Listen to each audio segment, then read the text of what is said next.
नमस्कार दोस्तों, आप देख रहे हैं मेरे अपने YouTube चैनल को। आज की कहानी किसी फिल्म से कम नहीं है।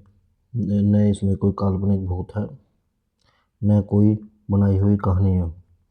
आज हम बात कर रहे हैं भारत के सबसे रहस्यमयी अनसुलझे हत्या मामले में से एक ऐसे हत्यारे की जिसका चेहरा किसी ने नहीं देखा, जिसका नाम तक पुलिस को नहीं पता चला और जिसने रात के अंधेरे में सो रहे लोगों को अपना शिकार बनाया।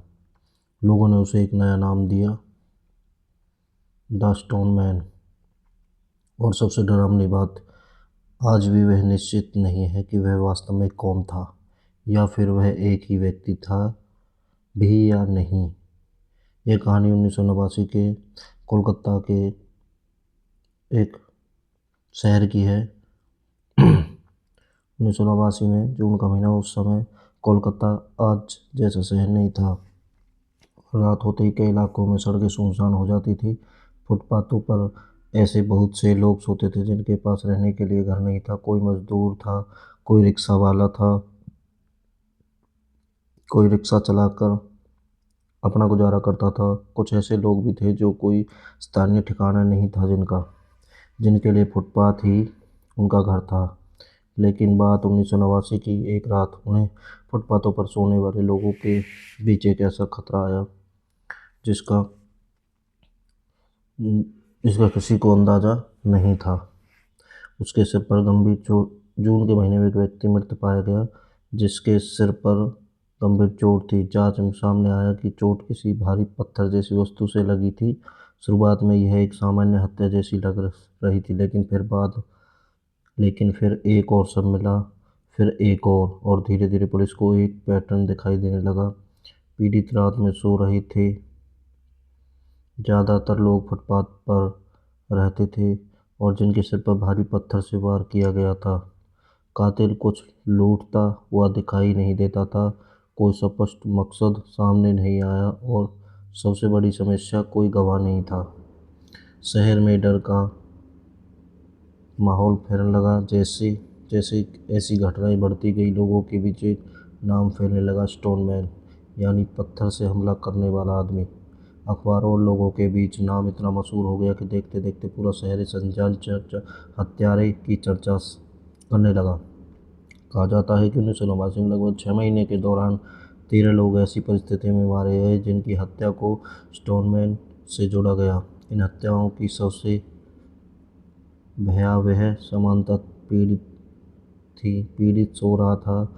हमला रात या सुबह होने से पहले हुआ और हमले में भारी पत्थर का इस्तेमाल किया गया। किसी ने हत्यारे को नहीं देखा। पुलिस के सामने सबसे बड़ा सवाल ये, अगर यह एक ही हत्यारा है तो वह आता कहाँ से है और जाता कहाँ है? वह ऐसे लोगों ही क्यों चुन रहा है? क्या उसका कोई निजी मकसद था? क्या वह मानसिक रूप से अस्थिर था, या फिर क्या इन हत्याओं के पीछे कोई दूसरा कारण था? लेकिन जांच को आगे बढ़ाने के लिए सबसे ज़रूरी चीज़ थी सबूत, और सबूत लगभग नहीं के बराबर थे।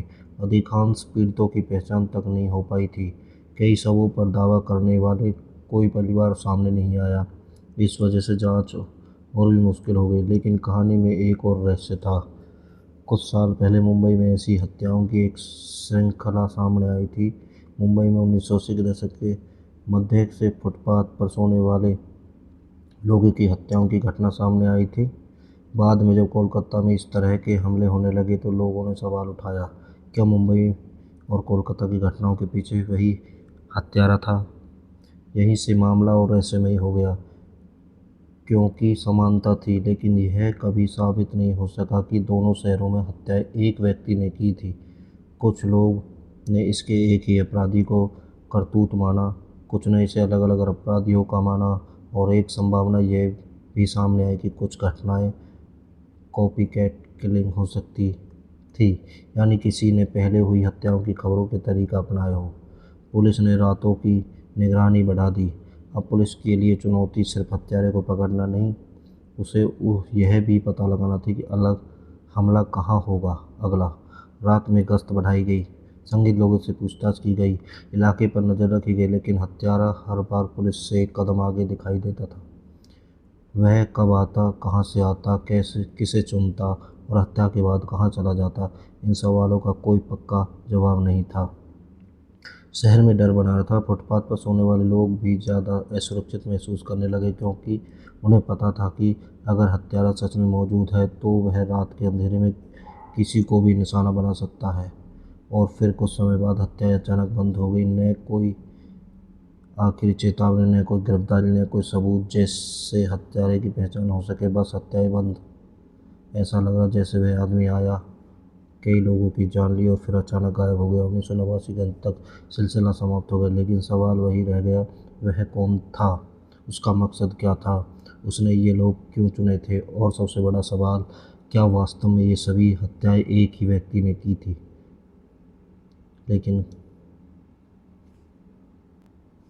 लेकिन कहानी अभी पूरी तरह ख़त्म नहीं हुई। बाद के वर्षों में भी कोलकाता में पत्थर की जैसी हत्याएं, कुछ घटनाएं सामने आई। इस वजह से कभी कभी लोगों के बीच फिर से डर लौट आता है। क्या स्टोन मैन वापस आ गया? लेकिन हर घटना को पुराने स्टोन मैन मामले से जोड़ना सही नहीं था। मकर 2025 में कोलकाता पत्थर की हत्या का एक मामले सामने आया। पुलिस ने आरोपी को गिरफ्तार किया। उसे व्यक्ति विवाद से जुड़ा मामला था, यानी 1989 में अनछुए मामलों में अलग था। असली डर यही था। आज जब हम स्टोन मैन की कहानी सुनते हैं तो अक्सर हमारे दिमाग में एक खूंखार सीरियल किलर की तस्वीर बनती है, लेकिन असली तथ्य सबसे ज़्यादा उलझे हुए हैं, क्योंकि पुलिस कभी यह निश्चित रूप से साबित ही नहीं कर सकी स्टोन मैन नाम का एक ही हत्यारा वास्तव में मौजूद था। और 1989 में 13 हत्याएं स्टोन मैन से जुड़ा गया, लेकिन यह निश्चित नहीं हुआ कि उसने अपराध एक ही व्यक्ति ने या एक ही समूह ने किए थे। और यही वजह है कि यह मामला आज भी भारत के रहस्यमयी अनसुलझे मामलों में गिना जाता है। अंतिम सवाल, कल्पना कीजिए आप रात में सड़क किनारे सो रहे हो और पूरा शहर शांत है। आप आसपास कोई नहीं है, आपको पता है भी नहीं है कि आपके आसपास कौन घूम रहा है, और उसी अंधेरे में कोई ऐसा व्यक्ति मौजूद है जिसे आप देख नहीं सकते, जिसका नाम तक नहीं पता आपको, और सुबह वह गायब है, सिर्फ एक शव पीछे रह जाता है। यही डर 1909 कोलकाता की सड़कों पर था। एक अनजान हत्यारा, एक भारी पत्थर और कोई गवाह नहीं। आज इतने साल गुजर चुके हैं, लेकिन रहस्यमयी नाम के पीछे छिपे व्यक्ति की पहचान आज भी सामने नहीं आई। शायद वह मर चुका है, शायद कहीं चला गया हो, शायद वह कभी था ही नहीं और अलग अलग अपराधियों को एक ही नाम से दिया जाता है। शायद कहीं किसी पुराने केस की फाइल में उस रात का कोई सबूत आज भी पड़ा हो जो कभी दिखाई नहीं गया हो। लेकिन बात यह है कि स्टोन मैन सबसे डरावनी कहानी बात यही नहीं थी हमले कैसे करता था, उससे डरावनी बात यह थी कि किसी को पता नहीं था कि अगली रात वह कहाँ होगा। और आपको ऐसी भारत की सच्ची और अनसुनी घटनाओं पर आधारित कहानियाँ पसंद है तो मेरे चैनल को सब्सक्राइब करें, क्योंकि अगली कहानी भारत के ऐसे ही रहस्यमय ऐसी होगी जिसका जवाब आज भी पूरी तरह किसी के पास नहीं है। अगर आपको मेरी कहानी अच्छी लगी हो तो मेरे चैनल को लाइक एंड सब्सक्राइब करें और अपने दोस्तों के साथ शेयर करें। और आपको कहानी कैसी लगी कमेंट में ज़रूर बताएं।